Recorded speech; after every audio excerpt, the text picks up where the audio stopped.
사도행전 4장 13절에서 22절까지의 말씀입니다. 그들이 베드로와 요한이 담대하게 말함을 보고 그들을 본래 학문 없는 범인으로 알았다가 이상히 여기며 또 전에 예수와 함께 있던 줄도 알고 또 병 나은 사람이 그들과 함께 서 있는 것을 보고 비난할 말이 없는지라 명하여 공회에서 나가라 하고 서로 의논하여 이르되 이 사람들을 어떻게 할까? 그들로 말미암아 유명한 표적 나타난 것이 예루살렘에 사는 모든 사람에게 알려졌으니 우리도 부인할 수 없는지라. 이것이 민간에 더 퍼지지 못하게 그들을 위협하여 이후에는 이 이름으로 아무에게도 말하지 말게 하자 하고 그들을 불러 경고하여 도무지 예수의 이름으로 말하지도 말고 가르치지도 말라 하니 베드로와 요한이 대답하여 이르되 하나님 앞에서 너희의 말을 듣는 것이 하나님의 말씀을 듣는 것보다 옳은가 판단하라. 우리는 보고 들은 것을 말하지 아니할 수 없다 하니 관리들이 백성들 때문에 그들을 어떻게 처벌할지 방법을 찾지 못하고 다시 위협하여 놓아주었으니 이는 모든 사람이 그 된 일을 보고 하나님께 영광을 돌림이라. 이 표적으로 병 나은 사람은 40여 세나 되었더라. 사무엘상 5장 이하에 기록된 말씀을 보면 이스라엘과의 전쟁에서 이긴 블레셋은 이스라엘로부터 빼앗은 하나님의 궤를 앞세우고 아스돗으로 당당하게 귀환하였음을 알 수 있는데요. 하나님의 궤를 가지고 아스돗에 이른 블레셋 사람들은 그것을 가지고 다곤의 신전에 들어가서 다곤 곁에 두었습니다.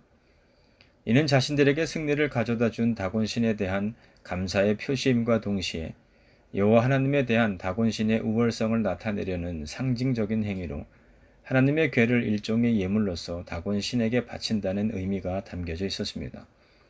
그런데 다음 날 블레셋 사람들이 다곤 신전에 들어가 보니 다곤이 여호와 앞에 경배하듯 엎드러져 있음을 보고 다시 일으켜 그 자리에 세웠지만 다음날 다시금 가보았을 때에는 다곤이 또다시 엎드러져 있을 뿐만 아니라 이번에는 아예 목과 두 손목이 부러져 있었는데요.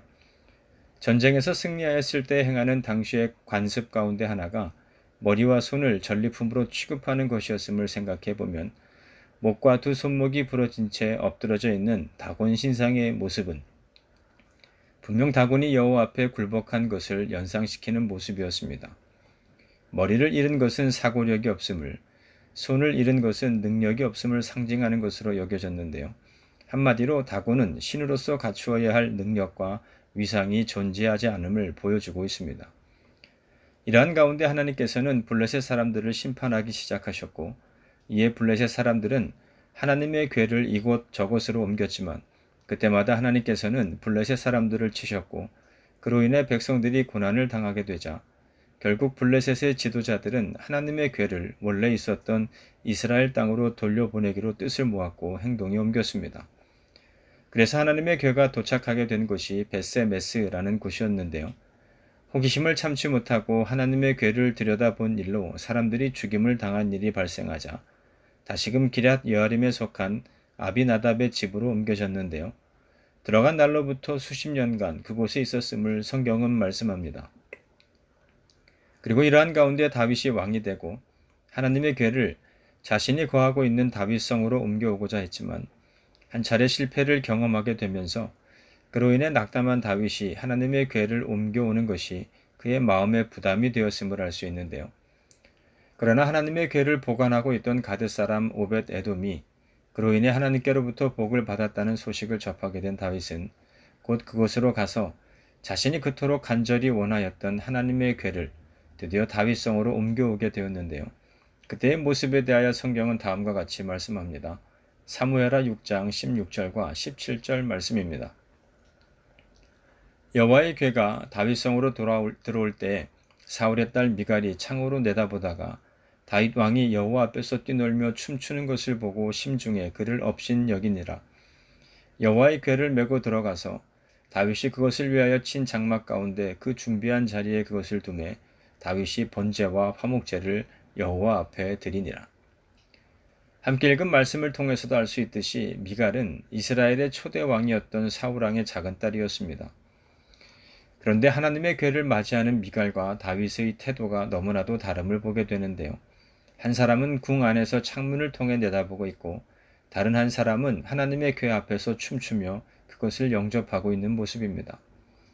즉 한 사람 다윗은 넘치는 기쁨을 온몸으로 표현하고 있고 다른 한 사람 미갈은 그러한 다윗의 모습을 업신여기고 있음을 볼 수 있는데요.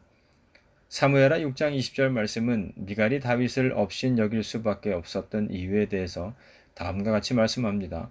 새 번역 성경으로 읽어보도록 하겠습니다.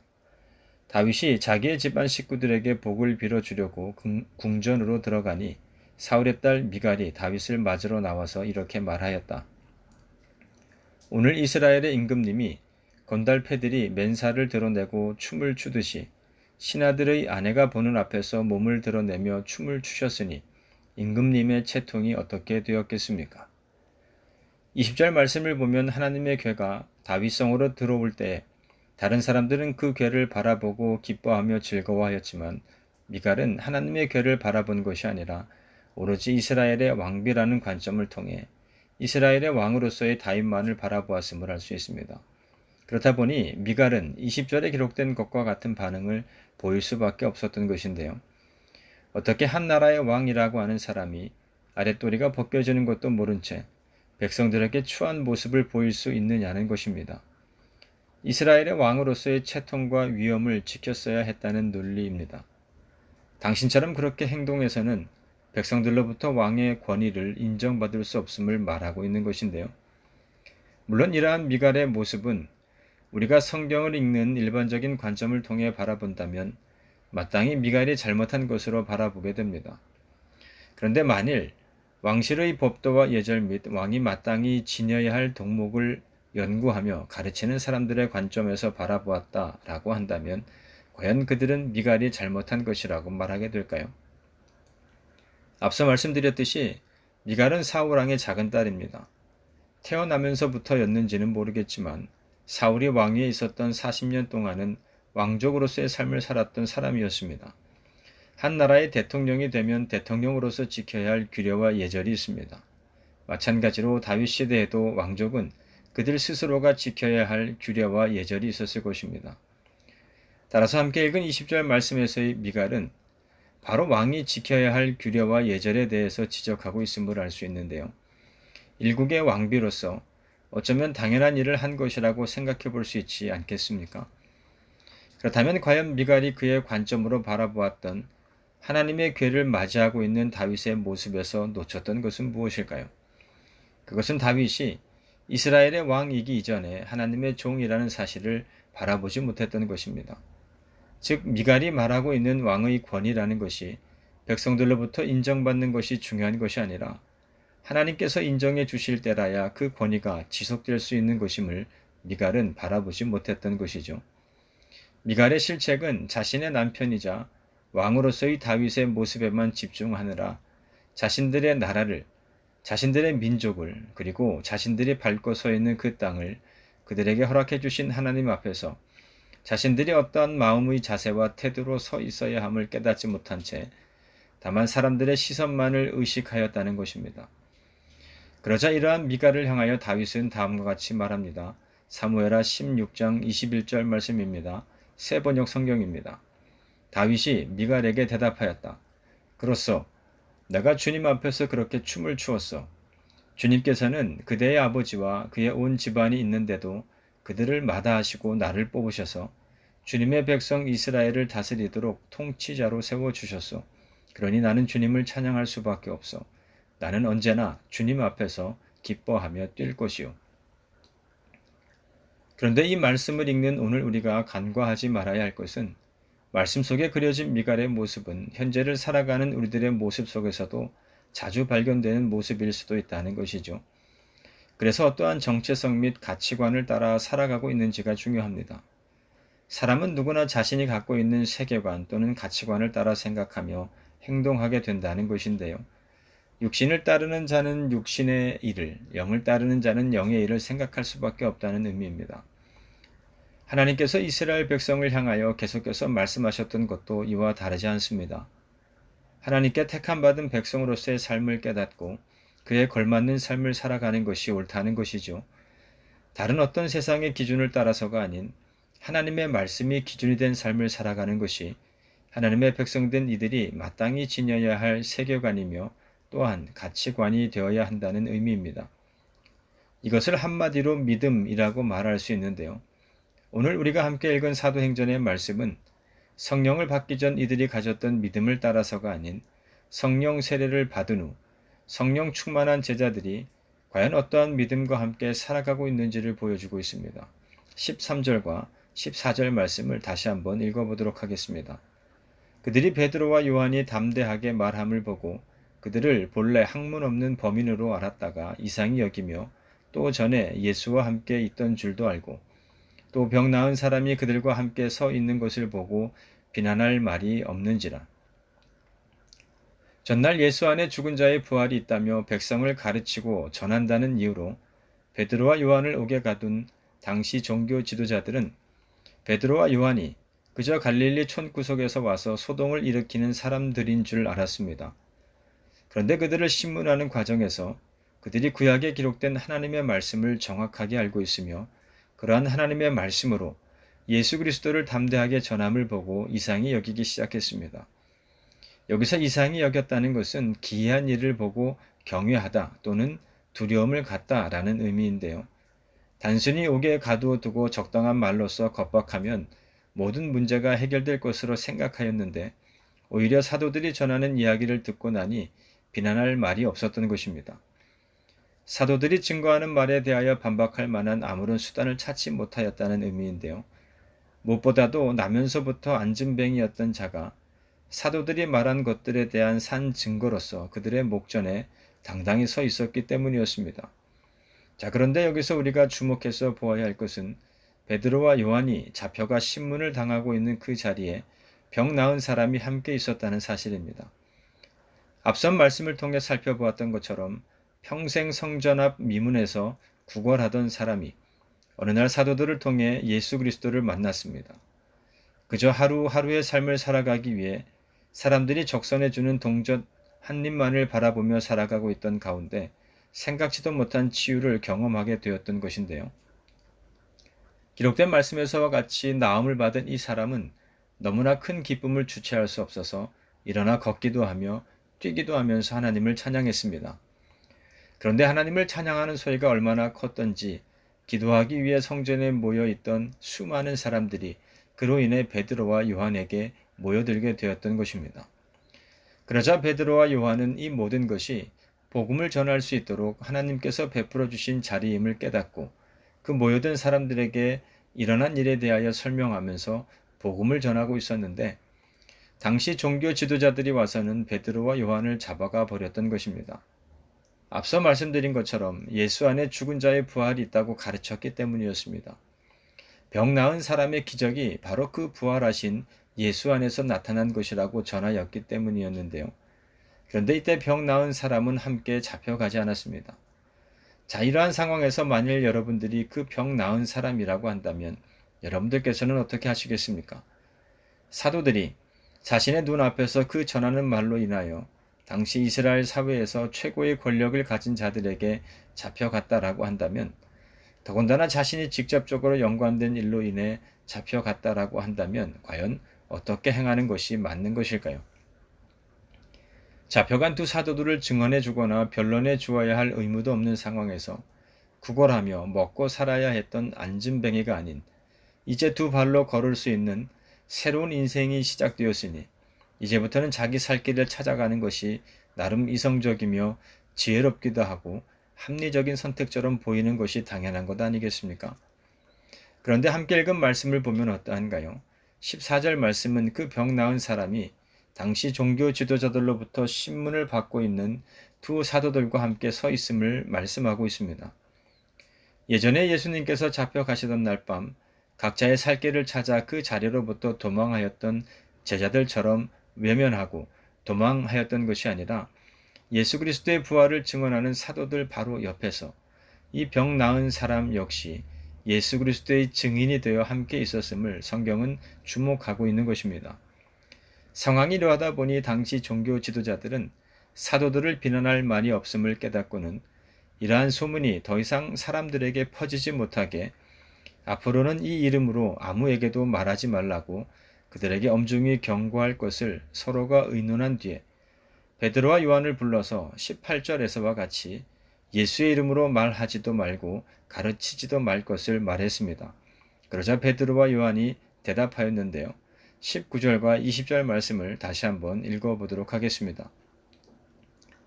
베드로와 요한이 대답하여 이르되 하나님 앞에서 너희의 말을 듣는 것이 하나님의 말씀을 듣는 것보다 옳은가 판단하라. 우리는 보고 들은 것을 말하지 아니할 수 없다 하니. 그렇다면 이때의 베드로와 요한 그리고 병 나은 사람이 그 두렵고도 떨리는 자리에서 어떻게 당당하게 예수 그리스도를 전할 수 있었던 것일까요? 우리가 주목해서 보아야 할 것은 이들은 19절에 기록된 것처럼 하나님 앞에서 하나님의 말씀을 듣는 것보다 옳은 것이 과연 무엇인지를 판단하였기 때문이라는 사실입니다. 자신들을 신문하고 심판하고자 하는 사내들인 공의보다 더 큰 하나님을 이들은 보았던 것인데요. 이것이 곧 성령 충만한 사람의 증거가 아니겠습니까? 자신들의 눈앞에는 예수님을 십자가에 못 박았던 사람들이 있고 이제 자신들에게서 어떻게 하든 잘못을 찾아내어서 죽이고자 하는 상황 가운데서 이들이 그 모든 두려움을 뚫고 바라본 곳은 하나님이었던 것인데요. 즉 하나님이 자신들을 지켜보고 계시는데 어떻게 우리가 너희들의 말을 따라 행할 수 있는지를 베드로와 요한은 반문하고 있는 것입니다. 중요한 것은 이것이 곧 사도들의 신앙이자 오늘 그리스도인 된 우리 모두가 갖추어야 할 믿음의 자세라는 사실입니다. 우리는 하나님을 고백할 때 살아계신 하나님, 전지전능하신 하나님, 또는 무소부재하신 하나님으로 고백하면서도 정말로 하나님께서 전지전능하신지 혹은 어디에나 안 계신 곳이 없는 분이심을 잊고 살아갈 때가 많습니다. 따라서 우리가 이 신앙하는 삶을 살아감에 있어서 항상 잊지 말아야 할 것은 우리 모두는 항상 하나님 앞에서의 삶을 살아가고 있다는 사실입니다. 중세시대를 생각해 보면 어떠한가요? 그때에는 교회가 세상에서 가장 높은 지위를 차지하고 있던 때였습니다.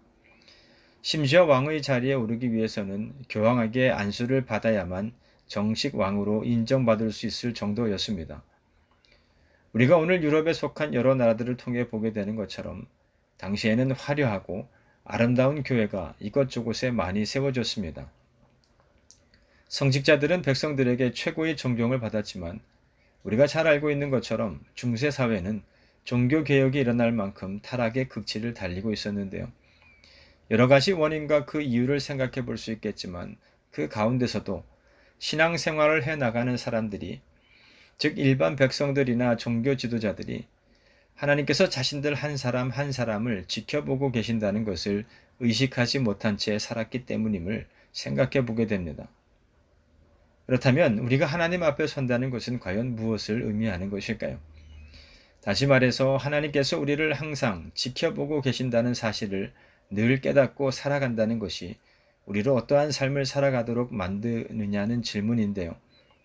구약성경 열왕기하 6장에 기록된 말씀을 보면 아람 왕이 이스라엘과 전쟁을 하고 있을 때에 대한 말씀이 기록되어 있는데요. 아람 왕이 자신의 신하들과 은밀하게 의논하여서 이러이러한 곳에 진을 치자라고 말하면 하나님의 사람이 이스라엘 왕에게 사람을 보내어 아람 사람들이 진칠 곳을 알려주며 조심시키는 일이 반복되었습니다. 그러자 아람 왕은 화를 내면서 자신들의 내부에 첩자가 있는 것은 아닌지를 의심하였는데요. 그때 그의 신하 가운데 한 사람이 이스라엘의 엘리사라는 예언자가 있어서 그가 우리의 은밀한 대화를 다 알아서 일일이 이스라엘 왕에게 알려주고 있음을 말했습니다. 그러자 아람 왕은 엘리사를 잡기 위해 도단이라는 곳에 기마와 병거와 중무장한 강한 군대를 보내어서 밤을 틈타 그 엘리사가 거하고 있는 성읍을 포위했습니다. 그리고 다음날 아침 하나님의 사람의 시종이 아침에 일찍 일어나서 밖으로 나가보니 강한 군대가 말과 병거로 성읍을 포위하고 있는 것을 보고는 두려워하며 떨면서 엘리사에게 와서 그 사실을 알렸습니다. 그러자 엘리사가 두려워하지 말아라. 그들의 편에 있는 사람보다는 우리의 편에 있는 사람이 더 많다라고 말하면서 그 시종의 눈을 열어서 보게 해주실 것을 하나님께 기도했습니다. 그러자 하나님께서 그 시종의 눈을 열어주셨고 그 시종은 불말과 불병거가 산에 가득하여 엘리사를 두르고 있는 것을 바라볼 수 있게 되었는데요. 그렇다면 이때 엘리사의 시종의 마음은 어떠했을까요? 계속해서 아람의 강한 군대로 인한 두려움에 사로잡혀 있었을까요? 성경에 기록되어 있지는 않지만 분명 이 시종은 아람 군대로 인하여 자신이 가졌던 모든 두려움을 떨쳐버렸을 것입니다. 그리고 자신이 이제껏 바라볼 수 없었던 불말과 불병거를 바라봄으로 마음에 큰 용기를 얻었음을 짐작해 볼 수 있는데요. 우리가 하나님 앞에 서서 우리를 항상 지켜보고 계시는 하나님을 날마다 그리고 모든 순간마다 깨닫고 살아간다는 것이 바로 이와 같습니다. 우리가 우리와 함께 하시는 하나님을 바라보게 될 때 우리는 더 이상 사람으로 인한 두려움에 영향받지 않는다는 것이죠. 다만 하나님을 경외하는 마음으로 하나님의 뜻을 따라 살아가게 된다는 의미인데요. 오늘 본문 말씀에서의 베드로와 요한 그리고 병 나은 사람이 그러했습니다. 앞서도 말씀드렸듯이 사내들인 공의회는 유대 사회에서 최고의 권력을 가진 자들이었습니다. 사실 그들이 마음을 먹으면 하지 못할 일은 거의 없었습니다. 그러나 그런 사내들인 공의회가 베드로와 요한을 처리하지 못해서 쩔쩔매고 있는 것은 21절에서 말씀하고 있는 것처럼 그들이 백성들을 두려워하고 있었기 때문이었는데요. 그들은 자신들의 권력이 백성들로부터 나오는 것으로 알고 있던 사람들이었습니다. 그래서 백성들의 눈밖에 나게 되면 더 이상 자신들의 권력을 유지할 수 없다라고 생각하였기에 그들은 언제나 백성들의 시선을 두려워하였던 것인데요.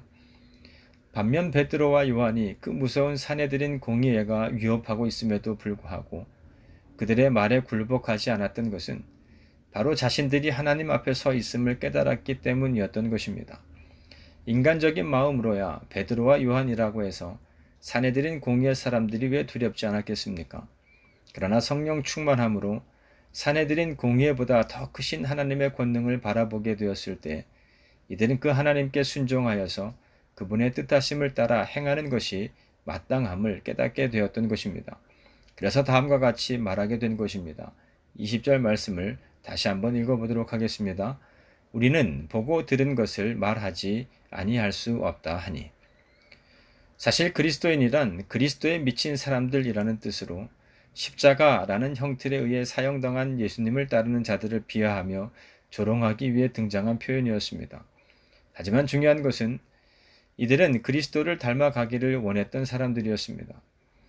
그리스도께서 그들에게 주신 말씀을 따라 살아가기를 다짐하였던 사람들이었는데요. 어느 한순간만이 아니라 사도행전 2장 46절의 말씀처럼 날마다 그리스도를 뒤따르는 삶을 살았기에 무사람들은 그들을 향하여 그리스도인이라는 별명으로 부르게 되었다는 사실입니다. 그렇다면 여러분들은 오늘 어떤 정체성을 갖고 살아가고 계신가요? 비록 그리스도인이라는 호칭이 우리를 억압하고 조롱하며 비하하기 위한 표현이라 할지라도 그리고 오늘날 기독교와 그리스도인들을 향한 사회적인 시각이 부정적이며 때로는 적대적이라고 할지라도 그러면도 여전히 우리 모두가 나타내어야 할 정체성은 그리고 땅끝까지 이르러 전하여야 할 정체성은 바로 그리스도인이라는 정체성입니다. 미갈이 다윗을 통해 바라보았던 백성의 왕의 자리는 영원한 자리가 아닙니다. 하나님이 베푸신 시간 속에서 한 사람이 살아가는 시간은 너무나도 찰나와 같은 시간이기 때문에 그렇습니다. 그리고 그 찰나와 같은 시간이 지나가면 우리는 반드시 하나님 앞에 서야 하는 존재임을 기억해야 할 것입니다. 다윗의 고백처럼 그 자리는 하나님께서 우리를 택하셔서 잠시 이 세상을 살아가는 동안 맡겨주신 자리에 불과합니다. 우리가 항상 기억해야 할 것은 모든 시간들 속에서의 우리 한 사람의 삶은 결코 하나님의 뜻하심과 계획하심을 벗어날 수 없다는 사실입니다. 그래서 오늘 우리들의 교회가 그리고 우리 한 사람이 성령의 말씀하심에 귀 기울이지 못한다면 우리는 결코 하나님 앞에서의 온전한 삶을 살아갈 수 없습니다. 우리가 세상을 바라보며 살아가면 우리는 세상의 노예로서의 삶을 살아가게 됩니다. 그러나 우리가 하나님을 바라보며 살아가면 하나님께서는 우리로 당신의 백성이요 또한 자녀로서의 삶을 살아가도록 인도해 주시는 분이심을 믿는 믿음으로 언제나 하나님 앞에서의 삶을 살아가는 함께한 우리 모두가 되시기를 바랍니다. 그리고 그러한 삶을 살아가는 가운데 우리가 보고 들은 것을 세상을 향해 담대히 증거하는 자들이 다 되시기를 주님의 이름으로 축원합니다.